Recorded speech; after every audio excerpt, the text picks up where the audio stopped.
So our last talk will be by Wenjie from Nanjing University, and she will be talking about context sensitivity without context, a shortcut approach to fast and precise pointer analysis.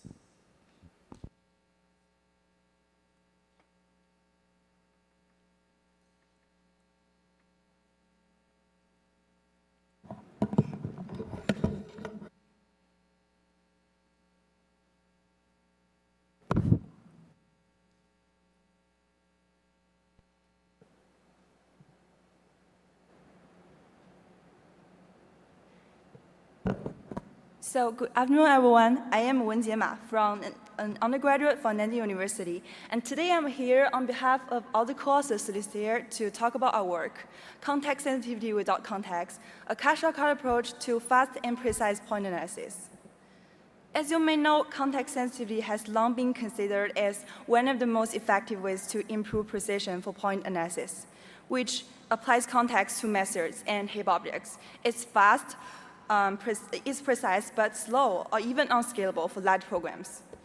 In this work, we propose a new approach called cut-shortcut. Our contribution is that we simulate the effect of context sensitivity without adding context to anything, thus achieving a good efficiency and precision trade-off. We focus on Java in our work. First, let me introduce some background information.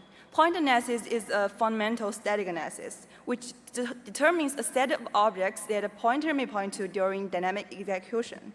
It's used by many clients and implemented in a bunch of analysis tools or frameworks. Anderson-style point analysis has been considered as the standard methodology for Java point analysis. Its core part is an iterative algorithm applied on a typical pointer flow graph, PFG for short. PFG was originally named constraint graph in Anderson's work. The nodes of PFG represent pointers, and the edges represent pointer flows, or subset constraints between pointers' pointer sets. For example, if there is an assignment P equals Q, the algorithm will create two nodes, P and Q, and an edge from P to Q, which means the pointer set of P is the subset of that of Q. Point analysis can therefore be viewed as propagating objects along PFG. PFG plays the leading role in our work.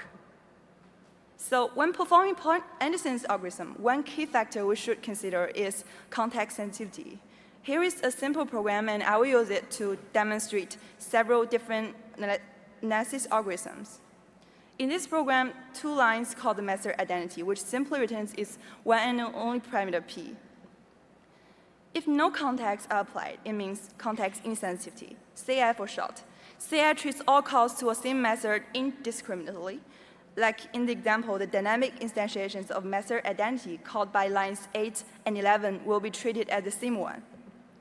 Thus, object flows from different call sites may join in the callee, and the merger flow may be propagated outside and cause the imprecision of certain pointers. Thus, the analysis results are imprecise for R1 and R2. So to achieve higher precision, context sensitivity was applied to point analysis, CS for short. Basically, CS distinguishes object flows from different calling contexts. A method may be cloned several times with different contexts. In the CS PFG of the left example, there will be two independent flows for the two calls of identity. The object flows are no longer merged, so we get precise results for R1 and R2. Well, it's obvious that CS brings with it heavy efficiency costs. It's slow and with poor scalability. Then to make things better, in recent years, various selective context sensitivity approaches have been proposed. Generally, they rely on a print analysis to select a set of methods that are critical to improving precision but do not jeopardize scalability when being analyzed under context sensitivity. Then they apply context only to the selected methods while analyzing the remaining ones context-insensitively. This way, efficiency may be greatly boosted. However, imagine one scenario that if just several of these selective methods threaten the scalability, then the analysis will run the risk of being very slow or even unscalable. Why will this happen? The answer is, selective CS does not fundamentally alter the primary methodology of CS, which is replicating methods and analyzing the program elements separately under different contexts. So based on such an observation, we started to think about, now that we are aware of the cause of the low efficiency of previous approaches, is it necessary to do that? Like, let's take one step back. Can we obtain the precision of context sensitivity without the method cloning? Therefore, to achieve the goal of improving precision as well as CS, while preserving the efficiency of CI, we naturally came up with an idea that we can achieve the effect of CS without adding context to anything. And here comes our shortcut approach. Recall the previous example. CI causes two different object flows to merge at P, and P brings the merge point set to R1 and R2. For CS, it seems that it successfully figures out the semantics of identity, which means it knows the objects pointed by R1 only come from A1 and R2 only from A2. CS achieves this by applying context, which could be expensive. If we want to do it both fast and precisely, what if we first cut off the edges from P to R1 and R2, and then add two edges directly from A1 to R1 and A2 to R2? In this way, we prevent the merge flow from being propagated outside the method identity and use the flows prior to being merged as replacement. We don't have to clone the variable P. Well, the outcome is we get the same points results as CS. This demonstrates our principle, cart then shortcut. Here, let me introduce the idea more formally. So to break the bottleneck of CS and also selective CS, we were inspired by the common precision loss situation in context-insensitivity. For CI, imprecision usually occurs in the following scenario. Let's say two or more object flows are merged in the method M. Like in the example, the object flows carried by A and B are merged in the method add. Then the merge flow goes outside M, traverses some paths, and reaches another method N. So in the example, the merge flow carried by E is propagated to the return variable of the method get in array list. N will propagate the merge flow to different pointers, thus introducing imprecision. You can say, finally, in the example, X and Y receive the merged flow and imprecise point to sets. Typically, there is a path from M to N that starts with a confluence where two or more point flows enter method M and ends with a divergence where two or more point flows leave method N. Such a path, from our perspective, is a root of devil. We call it a nebulous path. Then what is our methodology to handle such precision loss? Different from replicating methods to distinguish object flows as CS does, we decide to simulate the effectiveness of CS by circumventing such paths. First, we will cut off the edges that introduce precision loss in the PFG of CI. Then we have to add shortcuts directly from exact pointers prior to the nebulous path for precise results. In this way, we can achieve the effect of CS without applying context to any method. We call method M an entrance method and call N an exit method. They are the starting and ending point of a nebulous path. Pointers that meet at entrance method are source pointers. Similarly, pointers that are successors of nebulous paths are target pointers. A and B in the array list example are source pointers. X and Y are target pointers. With these concepts in place, we can know that the edges we will cut off are those leaving exit methods toward target pointers. Thus, we prevent imprecision for target pointers. Then for every target pointer, we will find source pointers that its point to set semantically comes from and add shortcuts from them to the target. However, although the basic idea seems simple, there were several challenges facing us. You know, all the components shown in the left graph are related, and how to recognize them are actually determined by semantics. So it's nearly impossible to find a universal way to handle all cases. And second, we have to, by all means, guarantee soundness if we cut off some PFG edges. At the same time, we don't want to add redundant edges for the sake of precision. So our solution is to apply our approach to more specific program patterns whose semantics we know so that we could recognize them in an arbitrary program and determine exit and entrance methods. Also, it could be easier for us to devise schemes to identify correct sources for target pointers. Therefore, we will be able to practice cache shortcut on these program patterns. We will choose patterns that are commonly used and cover a large amount of precision loss, and we should be able to handle them precisely and soundly. We then slightly modify the core logic of Anderson-style point analysis for ignoring the written address of active methods and adding shortcuts specified by program patterns. So each program pattern only needs to compute two sets, the set of active methods and the set of shortcuts. The program patterns will guide the core algorithm during the analysis. Such a design requires all program patterns to follow our principle and to be combined into a systematic model. There are totally 3 patterns in our current system. We devise rules of how to recognize and handle them. One is named field access pattern for handling field store and field load. One is container access pattern for handling container operations. Another pattern is local flow pattern for flow through local variables inside a single method. They all conform to our cache shortcut principle.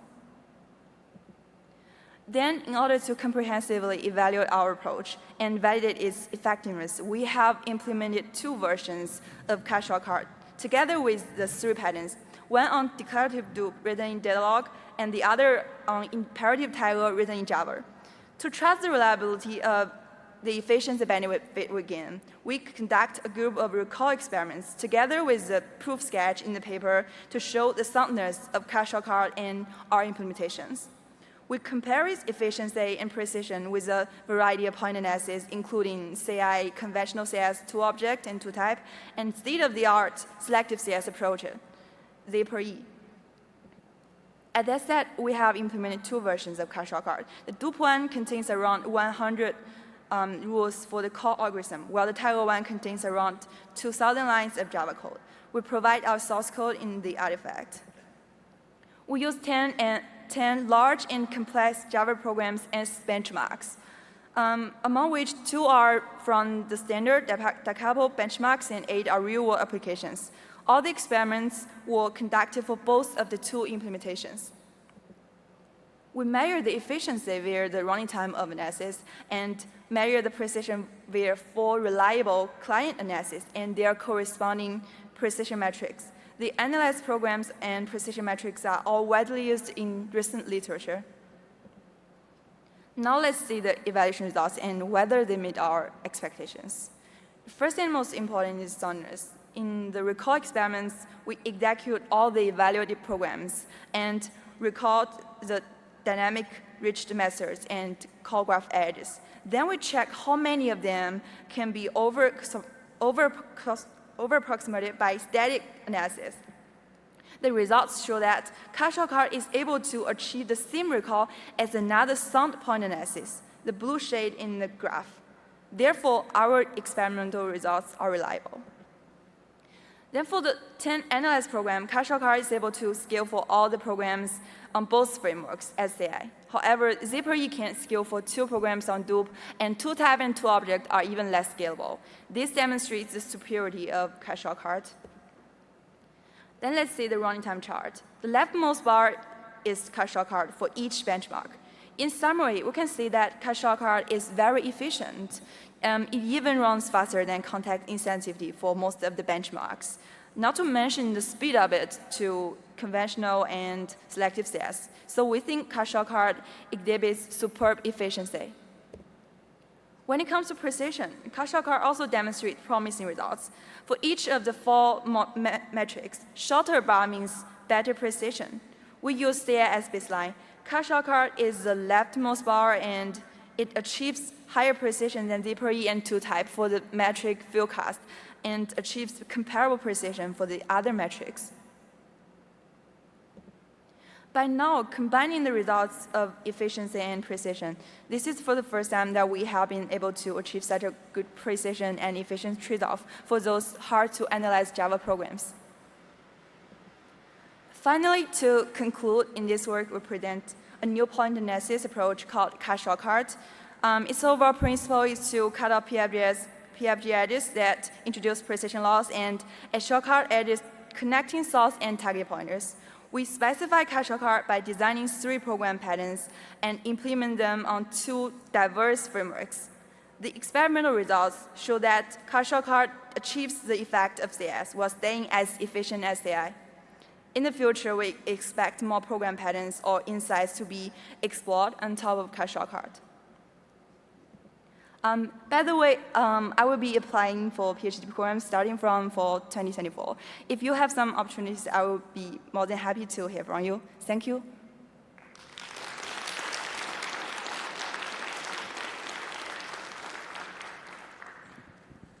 So please line up to ask questions. Okay, so I can start with a question. So now that we have a fast and scalable context-free context-sensitive pointer analysis, do you see the benefits being more about not having to wait so long for it to complete, or do you think the scalability benefits enable a lot of new applications that were not previously possible? So do you think the algorithm is more about not waiting so long for analysis? Yes. Or do you think it's more about being able to scale to very large use cases? And what might be some use cases that are now possible that we have a faster analysis? Can you repeat the last sentence? Okay, what can we do now that we have something that's very scalable but also context sensitive?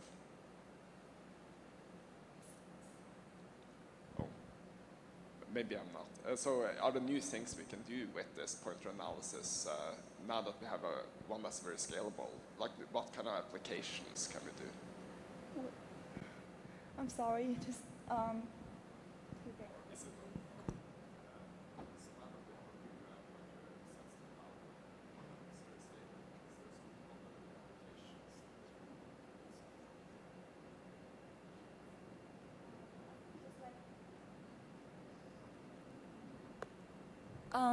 yeah, I think just like a lot of other point analysis works, our work can be applied to those analysis tools and frameworks that I mentioned just now. So since our approach is more fast and it is precise at the same time, so I think our approach can benefit all these clients and frameworks.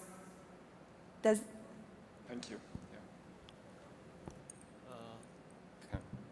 Hi, great talk. Thank you for the talk. And I'm Yifan from UIUC. I have this question. So you mentioned you have detected, basically found 3 patterns from like a wide array of programs, and then you, in your work, you consider these to be useful. So you incorporate these 3 patterns in your analysis to be able to still reap some benefit of context-sensitive point analysis, but with almost none of the overhead. So I'm wondering what happens if I have more patterns. Is there a way for me to avoid having to add more patterns like that manually once I discover more? Or do you think there's a reason why there may not be more patterns that are significant in this way? Thank you. So your question is why don't we use more patterns in our work? Yes, or rather I should say, like, what can I do if I want more patterns to? Oh, okay. Yeah. So you were curious about what you should do if you want to add patterns to our work? Yes. Like I said, you should specify, like in your program pattern, how to cut edges and how to add shortcuts for your program pattern. So you have to reason about how object flows in the program pattern and how does the program pattern lose precision. And you just define rules to handle and recognize the exit and entrance methods for your program pattern, and you can like plug your program pattern to our system. I see. So in a sense, so this is not like these 3 patterns are unique, but it's more like these are the most useful ones. And yes. I see. Great. Thank you.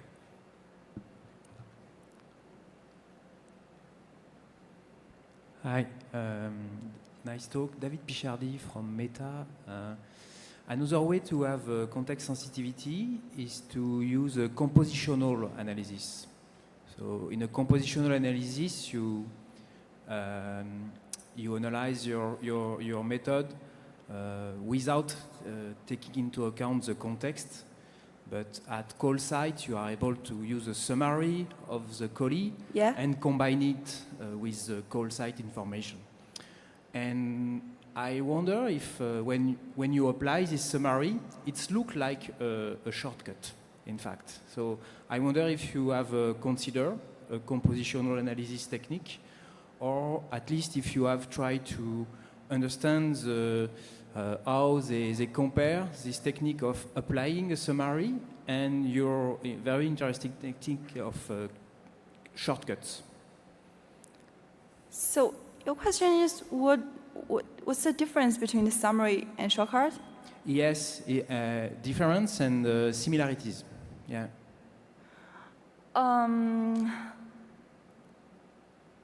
I think shortcuts and summary, you can say shortcuts as a kind of summary, but we do it more concretely by applying them to program patterns. If you just compute summaries for methods, it may come out some precise results.